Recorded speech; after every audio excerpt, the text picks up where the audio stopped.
So my name is Gavin Spoor. My name is Gavin Spoor. My name is Gavin Spoor. My name is Gavin Spoor. Today is May 10th. I think it's the 10th. They all run together. It's May 10th. Today is April 14th. Today is April 7th. I am 25 years old. I am 26 years old. I am 27 years old. I am 28. This is where my whole operation started in 2017. I grew 6 acres of soybeans here, and I've been off to the races ever since. My operation is in the northeast corner of Missouri. This year we are only doing soybeans. I've got some non-GMO contracts. We're going to do some high protein beans and get a premium there just to try to navigate the unknowns with the high fertilizer prices and whatnot. That's my best avenue to profitability. I feel good. Weather's nice. We're getting a lot accomplished.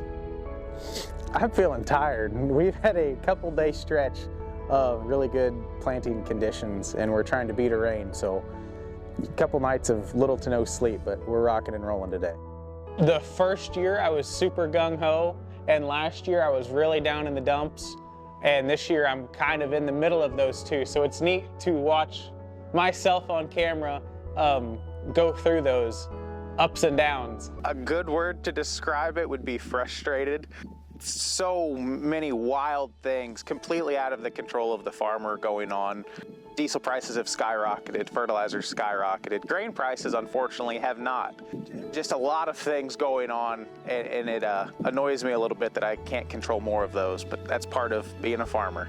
I like the freedom of being able to wake up and tackle whatever projects I need to, and getting to decide. I don't have a boss telling me what to do. I get to wake up and decide what we're going to work on that day. Yeah, I still like waking up and making my own to-do list. I also really like just being outside most days. Yeah, I love getting out in the field, watching the earth come alive in the springtime, and plant those little seeds and hope something good comes out of it. My favorite part of farming is getting up in a tractor or combine cab. That's where I find most peace and joy, is just being out there running through my fields. There's a lot of expensive stuff in farming, like very expensive. Seed, fertilizer, equipment, rent, nothing's cheap, so maybe if we could bring that down a little bit. Yeah, I mean, I still don't like how much everything costs. I don't know how to answer that, because the uncertainty is where you make money at. Like, you make money, I don't know. I really like a lot of stuff about farming. Like, even the stuff that I complain about, I still find a reason to enjoy. Give me all the flat tires and the breakdowns and the rain delays. Like, I kind of enjoy it. Like, it's right up my alley. My least favorite thing is still how expensive everything is for how little you get back out of it. Interest rates have gone high, so probably my least favorite thing about farming right now is interest rates. My least favorite thing about farming is the amount of capital it takes for such a small profit margin, if any profit margin. Right now, this spring, we've had a pretty good go. I would say the weather is a pretty big stressor usually, but we're getting along really well. It's whenever there's 5 or 6 things happening at once. As long as there's only one thing going on, I can do it 20 hours a day, but when you start throwing curveballs in there and 5 or 6 things pile up and you have to be 4 places at once, that's when it gets stressful. Yeah, my biggest stressor, I really don't have one right now. Like, we're just waiting on the rain to dry up, but we've got a lot of burn down done. I mean, we're sitting really good right now. So really we're just waiting, but the waiting part's not that stressful. It's not like it's June, so we're doing all right now. As far as stress goes, I've developed a certain acceptance and a new calm when it comes to dealing with stress on the farm, because so many of the things that happen are completely out of my control, so I just take them as they hit me. Something I do get to stress about the next few months is planning a wedding with my now fiance, because I got engaged a few weeks ago, so that'll be coming up in August. As a young farmer with not a lot of equity, anything that I can get sold that I don't absolutely need to get the job of farming done, I'm trying to liquidate, because if it's sitting there not being used, I'm paying operating money interest, and I could be using the cash from those equipment sales towards my living expenses or something else. We've pretty much cut everything we can from the crop plan. We're just watching our P's and Q's and doing the best we can with what we have and leaving the rest up to God. Speaking to 2026 specifically, getting rid of uncertainty, I've went to growing one crop a few farmers that I look up to, both here in Missouri and other states, have done the same thing. Planting just soybeans this year will make my fertilizer bill much cheaper. I can focus in on one crop. It'll make harvest go faster, not switching between crops.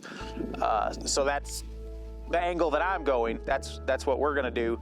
The past couple years I've been stuck in a vacuum of nothing but farming. That's all I did. This past winter, being stuck inside all day, I joined a boxing gym. We do jiu-jitsu and boxing, and it's an hour away from home. So 4 nights a week, I get an hour to listen to a podcast on the way there and an hour to listen to a podcast on the way home, and get a ton of exercise in and learn a pretty useful skill. When planting season hits, we're full bore. Nothing but planting is going on. So I haven't been to the boxing gym in a couple weeks. It's tractor cab therapy. Once I get in the field, even though we're working twice as many hours, it's way more laid back. It's fun watching that crop get put in the ground. I try to get 8 hours of sleep a night now. That's been good for me. I used to not do that. And then just reading any kind of books, read the Bible, whatever, and then having a good support group of friends, other guys and gals throughout the country that are going through the same things that I'm going through as a young farmer. Having those people to lean on and bounce ideas with back and forth. So I still work out. I don't go to the boxing gym anymore, and I've almost completely made it through the Bible. So I finished Psalms and I'm on to Proverbs, so I try to open that thing every single day. That's helped a lot. There's a lot more people that are going through exactly what you're going through than you think. You spend so much time alone, you think you're the only one that are struggling with the issues you have, but that's not true. I've got a big group of friends scattered across the country, and we talk all the time about what we're struggling with, what we're accomplishing, you know, the good and the bad, so it's good to have that support group. Don't be afraid to reach out. Have those serious conversations. And if you're struggling with something, I mean, really difficult, seek help from more than one person and get different opinions, but we're all in this together. If you're struggling with your mental health, there is a lot of uncertainty in ag. Reach out, get some help, find a good group of friends that you can just talk to, and sometimes you just need to vent your feelings, and you don't even need a solution. You just have to get what's on your mind out and let it out, and that seems to help too. If you're struggling with mental health, seek help. Try to find a group of people that you can lean on. In the past year and a half, I've joined a private group of a few dozen farmers. It's called Empire Ag. We have a weekly call, and we get to talk to each other about what's going on in our lives, strategy for the year. Take turns looking at each other's financials at some points, and kind of just helping everybody in the group to recognize we're not the only ones fighting a certain issue. You know, everybody's dealing with the same things, even though a lot of people don't talk about them in public. It's really good to be able to talk about those things in private with a group of people that you can trust. My relationship with mental health has certainly evolved. Every little thing that happens is no longer a disaster. I think with age, I've sort of mellowed out and just take things as they come. When we started this series, it was like an oil boom where everything was going great and we were doubling in size every year. Now I've got more animosity towards the entire agricultural system. I'm not so sure I don't want to just be a grumpy old man with 200 or 300 acres and 50 cows in my backyard. I think that would be more fun. It'd probably be better for my mental health too if I could just wake up and look at my backyard and that be that. So.